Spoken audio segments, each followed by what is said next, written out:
How's it going, everybody? I was feeling a little bit nostalgic this past holiday season, so I actually looked up past Ultra League teams, and you won't believe what I found. I went back to a very old video from King IV. This video was published February 22nd of 2020. That was 5 years ago. Believe it or not, I still am in denial, but the team looked really interesting. It was Typhlosion, Lapras, and Clefable. And the question was, could this team still work 5 years later? So many new Pokemon have been added to the meta. Virizion, Annihilate, those are just recent additions. I'm sure there's been a ton of new Pokemon over 5 years, as well as shadow forms. My curiosity got the best of me, and here we go. You are going to be shocked how many times my opponent straight up quits the battle in this video. Going right into game number 1, this is a phenomenal lead for our Shadow Typhlosion. We're going to see the swap into the Primeape. So a couple of changes have been made here. I did keep the Meteor Mash and Moonblast Clefable, but it is running Fairy Wind instead of Charm.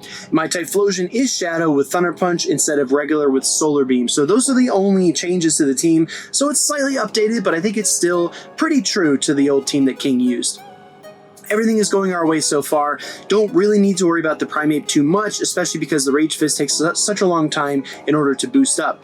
Now, the Meteor Mash did help us in a lot of matchups in this video. Against the Sand Slash, it is definitely going to be helpful because, you know, Swift is resisted normal, or Steel resists normal, and then the Moonblast is obviously resisted as well. But at least this is some kind of, you know, neutral damage that we can dish out because that Sand Slash is an Ice and Steel type.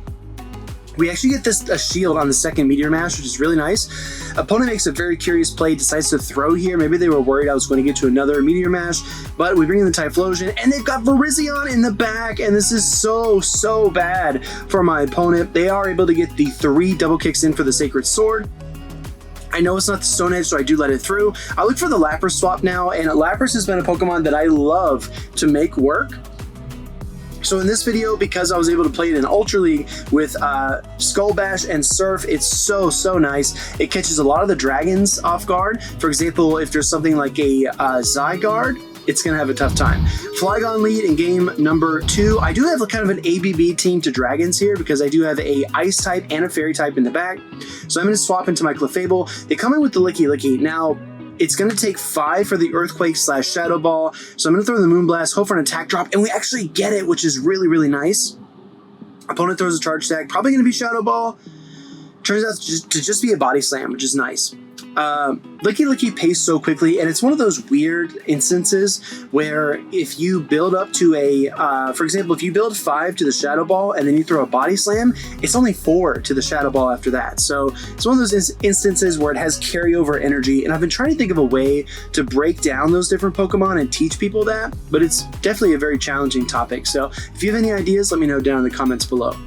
Talonflame comes in here. I'm going to throw the double Fairy Winds into this Meteor Mash. I'm not super worried because I think I do have a good position for myself. I'm going to throw another Fairy Wind into Meteor Mash combination here. It was 8 turns for the Fairy Wind, so that Incinerate damage did not apply in time to knock out. Coming with the Typhlosion here, opponent could Brave Bird, so I'm going to respect it. It is the Brave Bird, which is a big shield, and they come back with the Flygon, but because I took Switch, now I can put the Lapras on this Flygon. That's 2 games and 2 top lefts from my opponents, which is honestly stunning. Gonna go to this next battle here. Typhlosion lead into Galarian Weezing, another very nice lead. Not because I'm dealing super effective damage, but because I'm resisting a lot of things. They come in with the Guzzlord, I go Clefable, and my opponent top lefts again. That's 3 top lefts in a row, and I really don't believe that either of those Pokemon were around 5 years ago. Neither the Galarian Weezing or the Guzzlord, so that's really insane. Next battle, I'm going to lead into a Shadow for Alligator. So this Pokemon in the Great League has a similar story to the matchup in the Ultra League. What I mean is the Thunder Punch is going to threaten shields, and it will threaten a knockout, especially the later this game goes on. So the fact that my opponent actually threw on the Charge Tech priority tie there with the Thunder Punch was very nice for me because it meant that I was able to fire that off, not give up a Shadow Claw, and take a shield. Opponent switches in the Goodra. I'm going to do 1 more Incinerate. Actually, 2 more Incinerates because I want to bank a Thunder Punch for later. Come in with the Lapras. Now, again, Goodra did not exist 5 years ago in the way that it exists here. I don't think it was even in the game 5 years ago. I think it got added. Anyway, Lapras versus Goodra. I'm going to use a shield here. The Goodra takes, what is it, like 14 turns for the Thunder Punch. So it's just over 4 Ice Shards. Yeah, 3, 6, 9, 12. Just over 4 Ice Shards for each of these Thunder Punches. So I try to throw it on good timing. I'm going to go, oh, I actually think I get a full denial there, which is super sweet for me, but against this Feraligatr. And now this opponent is going to be forced to throw the Hydro Cannon. They really don't have another option, but I am a bit on the back foot here because now this Feraligator's got energy. I send in the Clefable. I get my Fairy Wind through, which is really nice for me. I'm sure my opponent wishes they could have denied me back. Hydro Cannon does connect. I can't really catch anything here, but I'm going to try to snipe with a Thunder Punch. Either I get the Feraligatr or I get the shield. Let's see which one. And I get the Feraligatr. Final Pokemon is the Drapion, and you know what? I think I'm going to lose this game. I don't think I can overcome this Drapion in time. Crunch is not going to do a lot of damage. Aqua Tail not a lot of damage, but because of all this energy, it doesn't even matter. It's a Sludge Bomb. So that was a really tough situation to be in. So we had 2 opponents quit, and that game was a little bit difficult. Yeah, the Feraligatr, that's some new tech, right? If you got into a time capsule in 2020 and arrived in 2025, Shadow Feraligatr with Shadow Claw would be a surprise. Here comes Cobalion in the lead. Stone Edge, again, is the only thing I really need to fear. A little bit of a visual stutter lag there with my Typhlosion Incinerates, but I'm able to throw up the shield. It is a Sacred Sword. They get another one. I'm not sure if it's Stone Edge, so I'm just going to go ahead and play it safe. It's another Sacred Sword, so if I was counting better, I probably could have no-shielded there, but I just wanted to be very, very safe, especially considering some of the visual lag. So in comes a Gastrodon. I'm going to throw a Blast Burn to try to soften this thing up. I do grab the shield, which is nice. Coming in with the Clefable, met by Clefable, but this is the big tech, right? A lot of Clefables are running Swift. I'm going to go with the Meteor Mash here. Super effective damage. Come on, let's go. That definitely leaves a dent in that Pokemon on the opposing side. So this team honestly was very comfortable. I do like the BB double support that I have for against Dragon type Pokemon. Also, you know, various flyers. I think that this team is very, very good against them. You got ice coverage and you have electric coverage with Typhlosion. This Gastrodon's going to throw the Body Slam. I do not hang on through that, but I come in with the Lapras here, and this is looking pretty good. I mean, I don't want to take an Earth Power exactly, so I try to snipe again. I do this a couple times in this video. I try to make the fast swap and send out a Blast Burn there to deal some damage. And my opponent is going to get the Mud Slap down, which is not great, but I think Lapras can still close this out. We're going to find out. If this is an Earth Power, it is going to sting, and it is. There's no reason not to throw the Earth Power. But Lapras is so bulky in the Ultra League, it's honestly crazy how I just took that no problem. Also, it's getting a little warm. I put the window down. So I have built up to the back-to-back Surf's going to throw the first one here against the Gastrodon, and I do pick up that final shield, and then one more Surf, and that's all that I need in order to pick up the KO here against the Gastrodon. So again, new Pokemon, old team, still works. Shout out to King. This is actually a, I believe that was a 5-0, or either a 4-1, 5-0, 4-1. But I did get a Giratina altered form from Go Battle League. Again, these are some early season battles that I just wanted to make a video of now, because I was traveling when I did these. So I wanted to get a cool video clip of this Giratina, which is pretty sick, but I think eventually I decided to catch it. Fast forward to our next battle, Typhlosion lead into Clefable, another phenomenal lead because we are resisting so much damage here. Coming with Malamar, I come in with the Clefable. So this team is really, really interesting because it somehow just makes sense. Even against Malamar, even against these new Pokemon, it still works. So that's another top left for my opponents, which is honestly insane.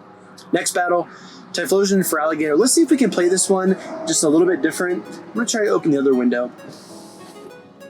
Let's see if we can play this one just a little bit different because I do want to manage my energy and my shields a bit better if I can.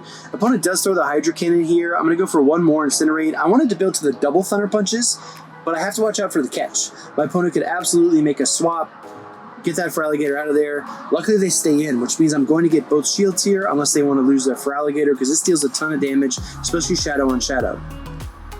Opponent does have a lot of energy. I'm going to have to let it go, which is a bit unfortunate because I like Typhlosion, but in comes a Lapras. This is a very uncomfortable situation to be in, but they come in with the Primate. This is a massive, massive opening because if I can KO this Primate and exit with enough energy for something like a Moonblast, then that Feraligatr would be lights out, right? So I'm gonna let the second Rage Fist through, but I want to overcharge and throw before the third Rage Fist. Actually turns out to be a close combat, but I'm still gonna throw 3 Fairy Winds because it's 4 Karate Chops to each of these Rage Fists, so I definitely want to play it safe. Opponent coming in with the Feraligatr. I get to the Moonblast after just 2 more Fairy Winds, which is really nice. And this attack is going to connect. Down goes Feraligatr. Okay, Cobalion's the last Pokemon. This is a little bit tricky. I think I shield the first one. Yeah, because the first one's going to do the most damage. I haven't decided if I'm going to Skull Bash or Surf yet. I changed my mind. I go for the Skull Bash. Now, the reason is I want to be able to hang on through this fast and charge attack pressure long enough to get to the attacks that I need. However, you might argue that 3 Surfs would be better. It's just I know the Cobalion paces more quickly than me, and they do throw the Stone Edge, which I honestly think is a mistake. I think in this situation, as a Cobalion, you should be throwing the Sacred Swords because they're less energy and they're more efficient. I make the swap in Clefable, and a serious catch here in a critical moment. Opponent throws a Sacred Sword, it does KO. Coming back with the Lapras, I'm 4 away. Can I get there? No, my opponent is able to get to the Sacred Sword here. So, again, this team is really fun and it can hold up, but Feraligatr seems to be a serious issue for this trio. So if you're going to try this team, definitely be careful of that. Going to this next battle, let's see who our opponent is. It's going to be 5199301. That's all I got. They're going to lead Tentacruel, so I can't really swap. Against the Tentacruel lead, you have to play ABA because you do have a Fairy-type Pokemon in the back. However, it is a bit of a relief that you can just stay in and throw Thunder Punches. Opponent is going to need, 8 Poison Jabs for the first Scald and then 7 for the second. They let a full Incinerate through, which is definitely a mistake you might see at an earlier ELO like the one I was in during the time of these battles. Going to throw 1 Incinerate and then convert that into a Thunder Punch to try to get the KO, and we do. Opponent comes in with Rhyperior, which is kind of wild, but I sent in my Clefable here. It's only 5 Mud Slaps to the Rock Wrecker, and if I remember, this is the craziest game of the entire video, so if you're still here, you're in for a treat. Rock Wrecker does connect, coming in with the, oh my gosh, Glaring Weezing. They're probably expecting a Resisted Moonblast or a Neutral Swift, but bam! Here comes the Meteor Mash, which is a really helpful for us in this tight situation. I'm actually going to shield. Because I know that I need to apply pressure here and I need to start stripping these shields from my opponent. If I can switch in the Typhlosion here, if they shield, okay, they don't shield. Okay, we've got a Lapras dealing super effective Ice Shard damage versus a Shadow Rhyperior. Can I make a swap? Can I make a catch? Yes! We switch in the Typhlosion. Even though we missed on the Thunder Punch, we still are going to catch a massive Rock Wrecker. 1, 2, 3, 4, Rock Raccoon 5, and we do get the KO there with the Ice Shard. So honestly, craziest battle of the video. That's definitely a treat to watch. So yeah, I remember that one. Good times. All right, next battle is against Yada. We're gonna go ahead and fire off our Incinerates. You know how we do. I could switch in the Clefable there, but I don't want to send in my hard answer just yet. I rather would take a shield away from my opponent, and they are thinking the same thing. Gonna try another Incinerate and then the Blast Burn. If they no-shield this, that Malamar is Squid Games, right? It's out of here. Gonna fire that off. Boom! That's a huge knockout into the Malamar. Coming with the Tentacruel, and now I am really glad I didn't switch. I am super glad. I did not expect this, but I do think that Dark and Tentacruel or Ghost and Tentacruel are very common combinations. So something like Manibuzz Tentacruel, Malamar Tentacruel. You might even see Golurk Tentacruel, or heck, I don't know, Annihilate Tentacruel is another common core. Coming with a Clefable here in the back, I want to bank some energy, and I come in with my own Clefable. This thing is almost within Meteor Mash range, but not quite. I think I still need quite a bit of fast attack pressure, and they throw the Swift, probably trying to bait me there. Did not get baited though. Gonna throw my Meteor Mash here into the opposing Clefable. Oh, they actually shield this time, which is super unexpected. Normally they just let it through and they just absolutely get annihilated. So unlucky for us. Swift does connect. Gonna look for another Meteor Mash, and we are gonna reach it on the charge attack priority tie, but I'm confident this is just another Swift. And it is. So I'm able to go ahead and fire off my Meteor Mash here and hopefully get close to a knockout. Super effective damage. Almost takes out the Clefable. I come in with my Lapras, and you know what? Opponent sees the Skull Bash coming. They get out of the way. That's yet again another top left in this video. Next battle, Going into these snowy landscape battles, I'm telling you, the snowy background was so nice. I honestly wish that it would have stayed longer. We're going to lead into Drapion. This Pokemon is definitely a problem for this team, and I think this is one of the most modern picks, I would say, that gives this team trouble because it does have the Poison Sting for the Clefable. It does have the Aqua Tail for the Typhlosion. Opponent switches in the Zygarde, and this is massive. I'm dealing double super effective damage, and while I could have switched in the Clefable, I really like the position for my Lapras here because the crunch is not really going to bother me. If I need to chip here, I can throw a Surf. If I want the knockout, I got to go for the Skull Bash. Gonna fire this here. Zygarde does hang on, which is honestly astounding, but I did boost my defense quite a bit. And now, oh, the crunch doesn't debuff me either, which is really, really nice. Coming back with the Drapion, gonna throw on good timing here. My opponent does get to the charge attack first. I assume this is crunch. There's no reason to throw Aqua Tail. It will be the crunch. I kind of just blind throw the Surf. I guess I could have done another Ice Shard, but I want this damage really bad. And it doesn't even really matter, right? Because I'm able to get to another one. My opponent is forced to throw. And now the icing on the cake would be if I could incinerate down. Let's find out. Or if they have energy and I'm worried about it and I don't want to take an Aqua Tail, I come in Clefable. So definitely a cooler head back when I was recording these battles. Aqua Tail does connect. Clefable almost getting the Fairy Wind down. Now, they come in with the Drift Flame, and one of the things I've had to really focus on this season is when your opponent switches in, you actually throw on an odd turn cycle. Instead of, 4 Fairy Winds for three Astonishes, you gotta throw 3 Fairy Winds, which is really uncomfortable for me, to be honest. But now that I built up so much energy on the Typhlosion, I've got the back-to-back T-punches. I already threw the first one. Here comes the second one. Oh, I actually overtapped there a little bit. But still, I'm able to get my Thunder Punch here against the Drift Flame. If they shield, I have another one.